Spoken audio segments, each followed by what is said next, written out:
भावोत्सवेन भजताम रस काम धेनुम तम राधिका चरण रेणु महम स्मरामि। भाव, मेरी प्यारी जी, मेरे प्यारे जी, कैसा कैसा प्यारी जू का निकुंज, कैसी कैसी पोशाक, कैसी कैसी शोभा, कैसे पाऊं, कैसे रिझाऊं। बस ये अंदर भाव जागृत हो जाए। आप कहेंगे कैसे जागृत हो? सबसे पहले कृपा का पीछे वर्णन हुआ है। उनकी कृपा से मनुष्य शरीर मिला, कृपा से रसिकों का संग मिला, वृंदावन का रंग मिला। अब दुर्लभ नहीं है, अब केवल भाव में ही रहिए, भाव से बिलग मत होइए। श्री श्यामा श्याम हमारे सर्वस्व हैं, इनके सिवा और कोई नहीं। रोज इसलिए चर्चा करते हैं कि हमारे हृदय में ठस के बैठ जाए ये बात, फिर देखो कैसा आनंद मिलता है। ये जो सत्संग की महिमा है वो केवल इसी बात से है कि जो बड़ी बड़ी साधनाओं से हृदय खाली भी बना रहता है और भी विकार बने रहते हैं, संपूर्ण हृदय नहीं भर पाता, वो सत्संग मात्र से भर जाता है। सर्व संगों का त्याग करा करके सहज में प्रभु में आसक्त कर देना इस सत्संग का स्वरूप है। इसीलिए प्रभु क्रियाओं की तरफ से उदासीन होने की बात करते। व्रतांसी यज्ञ छंदांसी तीर्था नियमा यमा यथा वरुंधेत सत्संगा सर्वसंगोपहो हिमाम। क्योंकि रोज हमें वही बात सुनने को मिलती है, तो जो सुनते हैं उसका चिंतन होता है, हृदय उसी को धारण कर लेता है। उठते बैठते चलते फिरते आपके हृदय की गति श्यामा श्याम हो जाएंगी, आपकी धड़कन श्यामा श्याम बन जाएंगी। जब आप ये मान लेंगे हमारे जीवन सर्वस्व, हमारे परम धन, हमारे सर्वश्रेष्ठ साधन, हमारे सर्वश्रेष्ठ परम साध्य श्री श्यामा श्याम है, मानने से पूरा का पूरा सवाल हल हो जाएगा। मान लीजिए, मानने से ही फंस गए हैं, मानने से ही मुक्त हो जाएंगे। मैं स्त्री हूं, मैं पुरुष हूं, मैं अमुक जाति का हूं, अमुक देश का हूं, मैं जो जो मानते गए उसी में फंसते गए। जो आपके हैं उन्हें नहीं माना, ये गलती हुई। अब मान लो, जिन जिन को माना है असत मान्यता है, शरीर, शरीर के भोग, शरीर संबंधी रिश्ते नातेदार, ये सब असत मान्यता है। इस असत मान्यता को बदल दीजिए।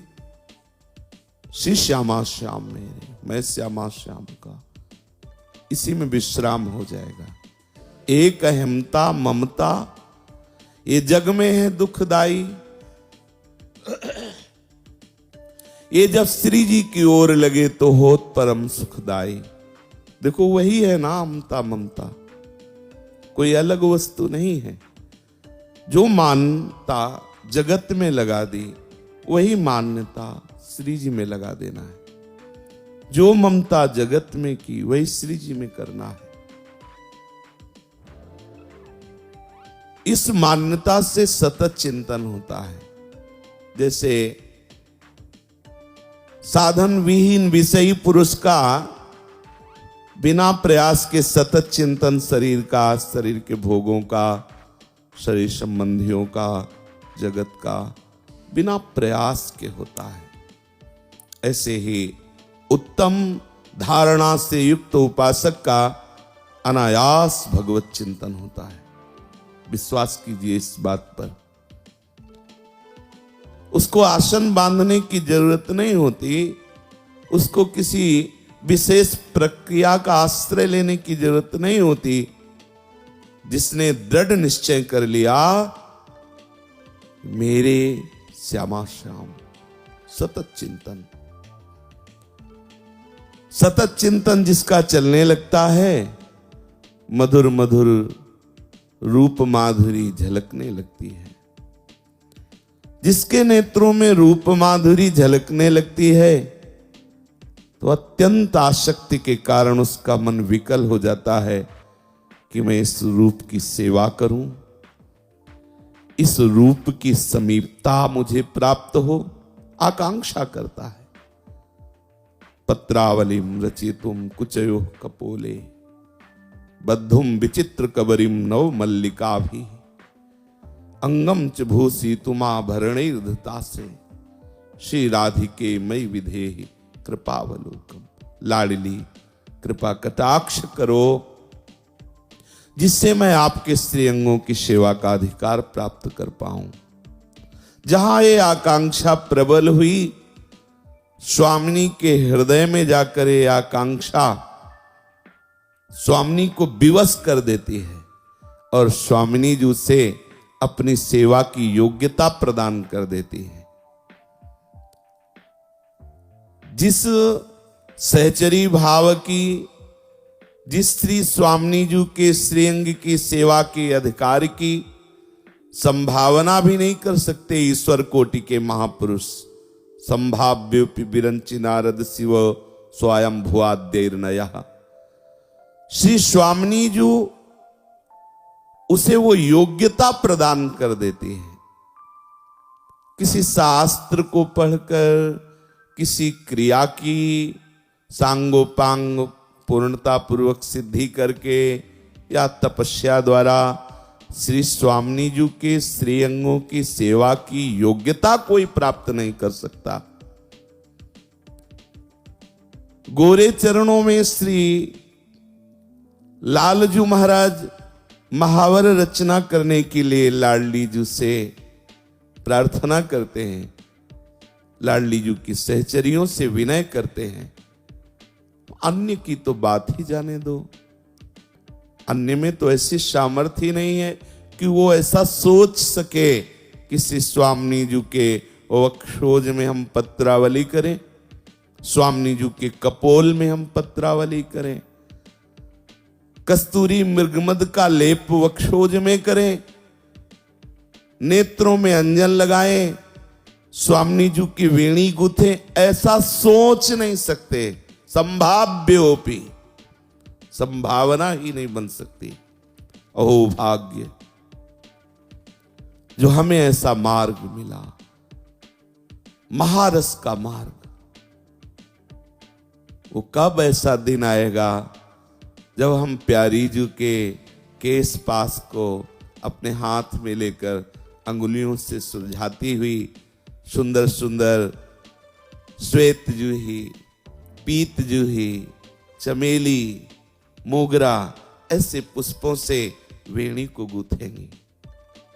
वो कब ऐसा दिन होगा जब स्वामिनी जी हमें आज्ञा करेंगी, मेरे लिए मोदक बना के लाओ, प्रीतम के लिए अमुक सेवा करके लाओ। बस ऐसी भावना में उपासक डूबा रहता है। जो हमारी रसरीति है, जो हमारी उपासना है वृंदावन की, एक बाहर क्रिया की नहीं है। इधर उधर चित्त ना डुलाते हुए नित्य विहार रस की समाधि में हर समय डूबा रहता है। ये अवसर अपने लोगों को दिया गया है, स्वामिनी जी ने कृपा करके वरण किया है, अवसर दिया है। जब वो विकल होने लगता है श्री जी की सेवा के लिए, कितनी बड़ी ऊंचाई की बात है। आप देखिए, संपूर्ण सृष्टि में देख लीजिए, जगत का या भगत का, दोनों का देश स्वसुख लेकर ही विचरण करता है। कभी प्रभु ऐसी कृपा करें, मेरे सारे कर्म बंधन छिन्न भिन्न हो जाए और मैं परम सुख को प्राप्त हूं, परम पद को प्राप्त हूं। लेकिन अभी क्या, कभी लाडली जी कृपा करें कि लाडली जी के श्रीअंगों का श्रृंगार करने का सौभाग्य, लाडली जी की आज्ञा पालन करने का सौभाग्य हमारी